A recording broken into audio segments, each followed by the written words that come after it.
NRI, non resident of India and income tax के जो भी रूल्स हैं दोस्तों, अभी फाइनेंशियल ईयर 23-24, असेसमेंट ईयर 24-25 की बात हो रही है। 31/3/2024 को जो आपका साल खत्म हुआ था, ये फाइनेंशियल ईयर 23-24, असेसमेंट ईयर 24-25 था। तो एनआरआई से रिलेटेड कुछ इनकम टैक्स के रूल हम इस वीडियो में डिस्कस करने वाले। सबसे पहले तो हम बात कर लेते हैं कि नॉन रेजिडेंट कौन है। नॉन रेजिडेंट कौन है ये जानने से पहले आप रेजिडेंट जान लेंगे। तो जो व्यक्ति रेजिडेंट नहीं है वो नॉन रेजिडेंट है।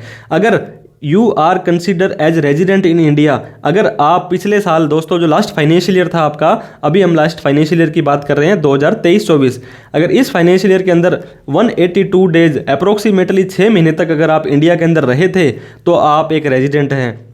अगर आप पिछले 4 सालों के अंदर या तो लास्ट मंथ में तो 60 डेज और उससे पिछले 4 सालों के कम्युनिटिव में जोड़ करके 365 दिन तक रहे थे तो आप एक रेजिडेंट कहलाते हैं। दोस्तों अगर आप एक रेजिडेंट नहीं हैं तो आप you are a non resident, आप एक नॉन रेजिडेंट कहलाएंगे। कुछ एक्सेप्शंस भी हैं यहाँ पे, जैसे कि क्रू मेंबर हैं, पर्सन ऑफ इंडियन ओरिजिन हैं आप यहाँ पे, तो आपके ऊपर ये रूल एप्लीकेबल नहीं होंगे, फिर आप एक रेजिडेंट ही कहलाएंगे। तो नॉन रेजिडेंट को इनकम टैक्स रिटर्न भरनी पड़ती है या नहीं भरनी पड़ती है, तो ये आपका पता होगा। If your status is NRI, your income earn or accrued in India is taxable in India. दोस्तों आपने इंडिया के अंदर कोई कमाई करी या इंडिया के अंदर कोई अक्रूड इनकम आपकी हुई है तो इनकम टैक्सेबल इंडिया के अंदर हो जाएगी। जब इंडिया के अंदर आपकी इनकम वो टैक्सेबल हो रही है तो इनकम टैक्स रिटर्न भी आपको इंडिया में भरनी पड़ेगी, टैक्स भी आपका इंडिया में भरना पड़ेगा। Income which is earn outside India is not taxable in India.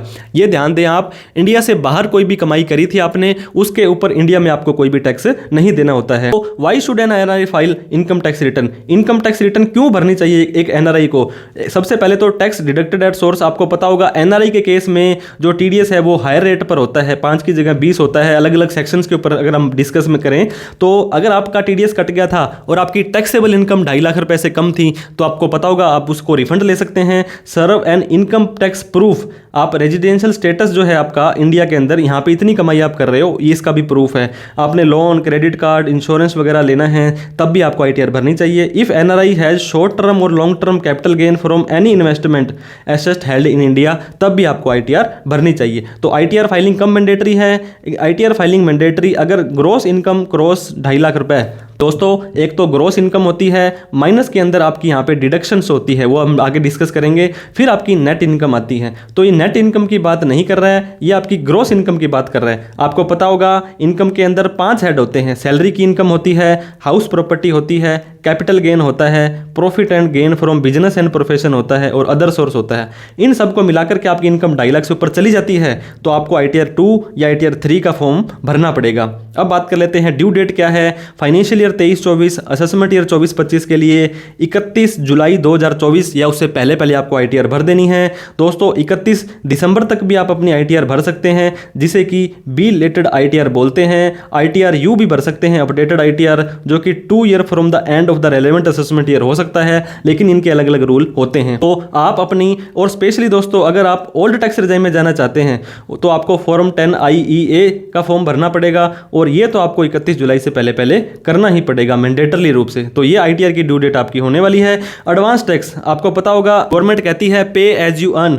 अगर आपकी पांचों की पांचों हेड की इनकम को मिलाकर के टीडीएस घटाने के बाद में आपका टैक्स 10,000 से ज़्यादा का बन जाता है तो हमें फ़र्क नहीं पड़ता है। इफ़ यू आर एनआरआई और non NRI you have to pay advance tax as well. आपको पता होगा एडवांस टैक्स 4 किस्तों में भरना पड़ता है। पहले इसका 15% होता है, फिर 45%, फिर 75% और फिर 100%। ये जून के अंदर, सितंबर के अंदर, दिसंबर के अंदर और 15 मार्च तक आपको पूरा का पूरा एडवांस टैक्स भरना पड़ता है। अब बात कर लेते हैं दोस्तों, पहली जो हमारी इनकम होती है सैलरी की income. If your service rendered in India, आपने इंडिया के अंदर सर्विस दी या रिसीव या अर्न की इनकम आपने इंडिया के अंदर, तो आपको इनकम टैक्स जो है इंडिया के अंदर ही देना पड़ेगा। Employer is the government of India. अगर गवर्नमेंट ऑफ इंडिया के एम्प्लॉयर है और you are a citizen of India, का एम्प्लॉयर भी गवर्नमेंट है और आप इंडिया के सिटीजन हैं, और your service rendered outside India, आप इंडिया से बाहर जाकर के सर्विस देते हैं, तो your income from salary shall be taxable in India. दोस्तों आप भी इंडिया के हैं, आपका एम्प्लॉयर भी इंडिया का है, तो सर्विस आप कहीं पर भी दें आपको इंडिया के अंदर टैक्स देना पड़ेगा। टैक्सेबल आपका हो जाएगा एज पर स्लैब रेट। अब बात करते हैं इनकम फ्रॉम हाउस प्रॉपर्टी। बहुत सारे एनआरआई लोग हैं अपनी ज़मीन जायदाद यहाँ पे बनाते हैं, लेके रखते हैं, तो इनकम फ्रॉम हाउस प्रॉपर्टी जो कि इंडिया के अंदर सिचुएटेड है टैक्सेबल होगा इंडिया के अंदर ही एनआरआई के हाथों में। आपको पता होगा शॉप, मकान, दुकान का जो भी किराया होता है वहाँ पे 30% स्टैंडर्ड डिडक्शन मिलती है, वो एनआरआई को भी मिलेगी। टैक्स स्लैब का आपको बेनिफिट मिल जाएगा। क्योंकि 2.5, 3, 5 जो भी है उसके अकॉर्डिंग ही ओल्ड और न्यू से टैक्स लगेगा। और अगर एनआरआई ने होम लोन ले रखा है तो उसका बेनिफिट भी ये ले सकते हैं। अब तीसरी इनकम हमारी बिजनेस की इनकम है। बिजनेस की इनकम कोई भी एनी बिजनेस जो कि एनआरआई द्वारा कमाई जा रही है, फ्रॉम बिजनेस कंट्रोल हो रहा है या सेटअप हो रहा है इंडिया से, तो सेटअप तो टैक्सेबल एनआरआई के हाथ में इंडिया में ही हो जाएगा। इनकम फ्रॉम कैपिटल गेन, चौथी जो हमारी इनकम है दोस्तों, अगर आपने शेयर्स के अंदर पैसा लगाया है, अगर आपने म्यूचुअल फंड के अंदर पैसा लगाया है, अगर आपने किसी प्रॉपर्टी वगैरह को बेचा है, तो ये कैपिटल गेन की इनकम होती है। Transfer of capital asset which is situated in India, India के अंदर कोई एसेट थी उसको आपने ट्रांसफर किया तो वो टैक्सेबल भी इंडिया में हो जाएगी एनआरआई के हाथ में। कैपिटल गेन के जो टैक्स रूल हो, स्पेशल टैक्स रेट यहाँ पे लगते हैं। पांचवी और लास्ट इनकम जो हमारी होती है वो है इनकम फ्रॉम अदर सोर्स, अन्य जो सोर्स होते हैं। Interest income from fix deposit, saving का अकाउंट है इंडिया में तो अकाउंट इज टैक्सेबल हो जाएगा। एफडी करवाई, सेविंग करवाई, आरडी करवाई तो आपको उसके ऊपर टैक्स देना पड़ेगा। इंटरेस्ट ऑन एनआरआई अकाउंट है दोस्तों, एंड एफसीएनआर अकाउंट है, वो टैक्स फ्री है आपका, उसके ऊपर जो भी कमाई करेंगे टैक्स नहीं देना है। Interest on NRO account is fully taxable, NRO account का टैक्सेबल है आपका, कोई भी एफडी सेविंग का ब्याज है वो टैक्सेबल है। एनआरई अकाउंट है और एफसीएनआर अकाउंट है, उसके ऊपर कोई कमाई होती है वो आपकी टैक्स फ्री हो जाने वाली है। अब डिडक्शन और एग्जम्पशंस की बात करते हैं। आपको पता होगा सेक्शन 80C से लेकर के 80U और भी बहुत सारी बेनिफिट यहाँ पे होते हैं। तो जैसे कि रेजिडेंट को मिलते हैं वैसे ही एनआरआई को भी बहुत सारे डिडक्शन और एग्जम्पशन मिल जाते हैं। 80C, 80G, TTA, 80D, बहुत सारे डिडक्शन है दोस्तों, लेकिन कुछ डिडक्शंस यहाँ पे नहीं मिलते हैं। Deductions not allowed to NRI. आप पीपीएफ के अंदर पैसा नहीं डाल सकते हैं, आप नेशनल सेविंग सर्टिफिकेट में नहीं डाल सकते हैं, पोस्ट ऑफिस में 5 साल की फिक्स डिपॉजिट नहीं कर सकते हैं, इसके अलावा सीनियर सिटीजन सेविंग स्कीम में पैसा नहीं डाल सकते हैं। 80DD, DDB, 80U, बहुत सारी जो दोस्तों डिडक्शन और एग्जम्पशंस है वो आपको नहीं भी मिलती है। अब ये कहते हैं कि income earn abroad taxable in India, India से बाहर आपने कोई कमाई करी है उसके ऊपर भी क्या इंडिया में टैक्स देना पड़ेगा?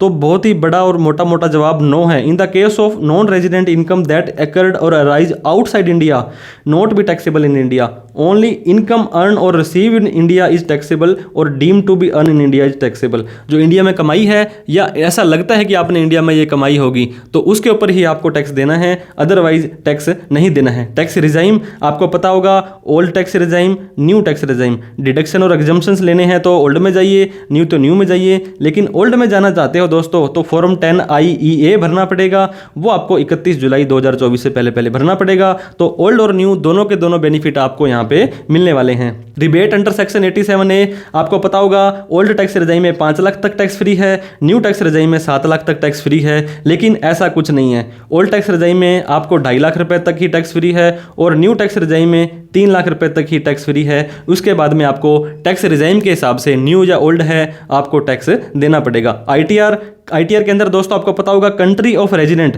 अगर आप एक एनआरआई है तो आउट ऑफ इंडिया में आप रह रहे होंगे, तो आउट ऑफ इंडिया में जिस भी कंट्री में रह रहे हैं उसका आपको यहाँ पे ड्रॉप डाउन आएगा, उस कंट्री को सेलेक्ट करना है और वहाँ पे टैक्स पेयर आइडेंटिफिकेशन नंबर होता है, कुछ डिजिट होंगे, आपके अक्षर होंगे, वो आपको वहाँ पे डालने पड़ेंगे। अगर टैक्स पेयर आइडेंटिफिकेशन नंबर आपका नहीं है तो आप सिंपली अपना पासपोर्ट का नंबर, आपके पासपोर्ट में जो फाइल नंबर होता है, आपका नेम है, वो भी वहाँ पे डाल सकते हैं। तो आशा करते हैं काफ़ी सारी आपकी क्वेरीज हैं हम डिस्कस कर पाए होंगे। वीडियो अच्छी लगी हो तो लाइक करें, अभी तक हमें सब्सक्राइब नहीं किया तो प्लीज़ कर लें दोस्तों, क्योंकि income tax, GST, personal finance से रिलेटेड वीडियोज़ डालते रहते हैं। इस वीडियो को उन सभी लोगों में शेयर करें जो NRI हैं या NRI होने वाले हैं, आउट ऑफ इंडिया में हैं, ताकि उनको भी NRI के जो कुछ रूल्स है पता लग जाएँ। कोई डाउट क्वेरी क्वेश्चन दोस्तों रह गया हो, कोई हमसे कोई मिस्टेक हुई हो या वीडियो अच्छी या बुरी लगी हो, वो सारी की सारी चीज़ें आप हमें कमेंट बॉक्स में बताया करें ताकि हमें भी पता लगे, हमें भी फीडबैक पता लगे। तो वीडियो देखने के लिए बहुत बहुत धन्यवाद। Thank you so much for watching this video. जय हिंद, जय भारत।